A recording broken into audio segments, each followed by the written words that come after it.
Okay, we're back, and my special guest today is certainly delighted to have back in the studio with us Mr. Hal Short. He's president of United Christian Broadcasters International. Of course, you know theDove is one of the affiliates, and we are honored to be a part of a great organization that's literally touching lives around the world through Christian media, radio, television, internet, iPhones, smartphones, smart TVs, and the word for you today. You forgot the apps. And the apps. And the apps. Well, there's too many things.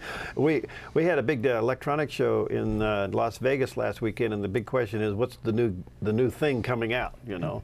Well, as broadcasters, we'd all like to know that. We all like to know that. In fact, they have an app now, Hal, that you'll be able to speak into it if you're in a foreign country, push a button, and it'll speak that language for them. So pretty remarkable. Don't you hate devices that are smarter than you are? Yes. Nice to have you with us, and great to be here. Good to see you. And I want to just take a few moments. Maybe you can give us an update. We brag a lot about our Word for You Today devotional. As they say, the second most read devotional in the world, but it's exploded in Europe. It's going into quite a few corners. In fact, I can't really tell you all the places it's going to because I don't know. The growth of it's sort of organic, and it just spreads.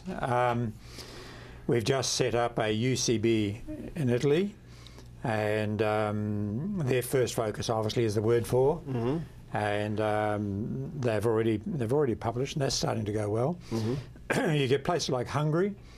It's really gone well in Hungary. I think they do about 170,000 copies, printed copies, every quarter. And that's just from a home group that transcribed it on paper. Yeah, they have their own building now. They have volunteers that come in and do all the packing and the sending out. But it's proving hugely popular.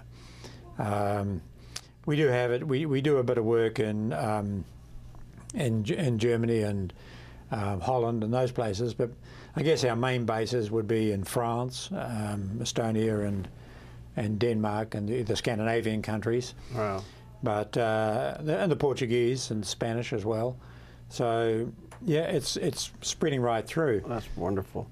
Now, it also was the start of a great work in Brazil that actually started with one copy, somebody reading it, and today they're up to what now? I've actually forgotten. I'm not sure of how many thousand they're doing now, because they're a little bit limited by their funds and that, but the response has been phenomenal.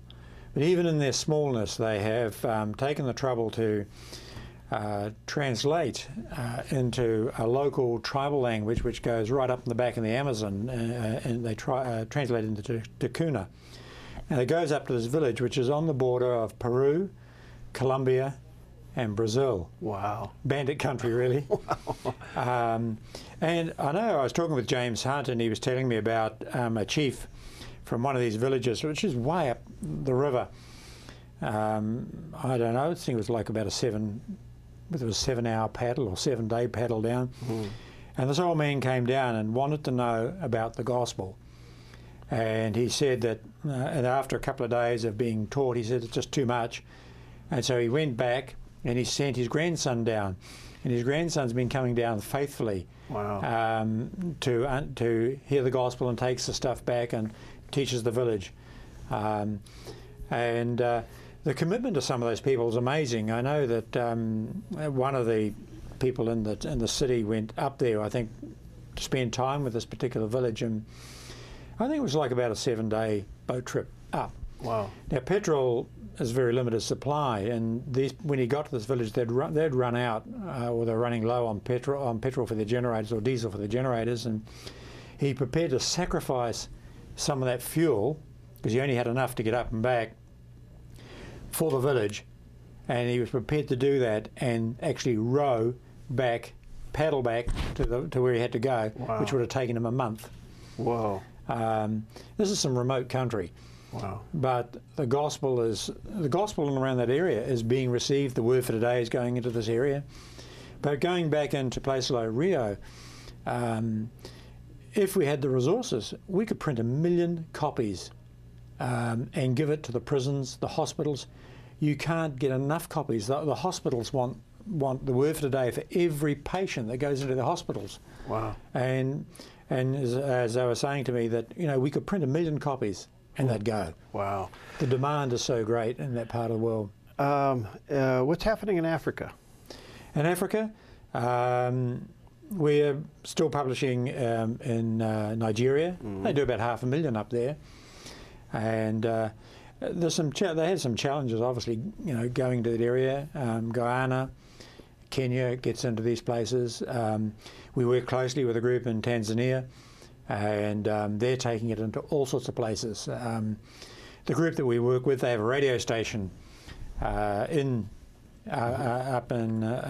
that area, and they do a lot of missions work into some quite remote villages. And so they go in and they leave the word for today, make sure everyone's got copies of that. Obviously, we're doing it in places like Mozambique and Botswana, as well as South Africa, obviously. But it just continues to grow. Just ducking back to the Brazil, I heard one interesting story. As you know, corruption in that part of the world it can be quite endemic. But they have an elite police force. I guess you would call them the uncorruptibles, who pray over that city. And what do they read? The word for today. No kidding. Wow. And you know, there are good people in these places, and so it's easy to lose, I guess, sight of when you're sitting sort of here, like in a studio, the impact of stuff like that. And obviously, we're doing a lot online. The printed, the online contacts, there's literally tens of thousands now get the word for today online in different places. Apps, they get it on apps. So I was going to look up the figures, but somebody only told me about this interview last night, so I didn't actually get to find out where they were, find the figures. I know I've got them somewhere. But huge numbers are now reading it, getting it texted to them, and using their apps. But the same thing applies to the radio as well, and the television. Yeah. The number of people that are watching, you know, the equivalent of Dove TV, listening to the affiliate stations, radio stations, that online is huge. All over the world, and I know that in Australia the radio has just exploded. There are over 500 stations now. UCB. Last count, I think it was 557. That's unbelievable. But who's counting? Yeah. 557 stations, and some of these are as small as 2 or 3 watt stations, but they're all over the place. And it's kind of like you couldn't get a big station, so you snuck in the back door and took over with all these small stations. Well, yes, a lot of them are. They're very low. They're very low power. But I think I've said to you before, and I probably said here, that you got a little town of say 1,500 people out in the outback, and the next thing for 100 miles are foxes and dingoes and kangaroos, and that is the only signal in the town. That's, you know, apart from stuff that's coming off satellite, it becomes important. Yeah. And what we often don't appreciate. I mean, Australia is huge, right? And the churches, any church in any of these little towns, they probably only get a circuit rider, a preacher going through there once a month, on a good day. Wow. And so they don't, you know, and so this stuff is like water in the desert. It literally is water in the desert for them. So they're getting quality teaching, they're hearing quality music, they're being kept up with what is happening within Christendom. And until you actually go out into these communities and hear the impact, it's hard to imagine what it's like living in these places. 2013, what do you think the Lord's saying for 2013? You got affiliates all over the world, just about every country that's out there. Where do you see the emphasis? I think we're going. Last year was a difficult year for everybody. Right. It really was. This year is looking a lot better. I think we're going to see some growth, online growth, both with television. You know, we're working to get more into China and into Asia, and we'll do that interactively. Mm-hmm. I do see that continuing to grow. We've really got to come to grips with where the market is moving, where the people are, because you know, you know, you're talking about, you know, we were talking the other last night, I think, about the why we do what we do. And we need to be, you know, we're here to bring the life of Christ to the community. And so you must be where they are. We don't want to be in a ghetto talking to ourselves. Right. Whilst it is hugely important to strengthen believers, there's also that evangelistic edge, which we don't often realize. I think when we've been walking the Christian path for a long time, we forget just how messed up a lot of people's lives are. And we are carriers of hope and life. Right. And we've got to go where people need to hear that. And for us as media people, that is, a lot of that's online. Yeah.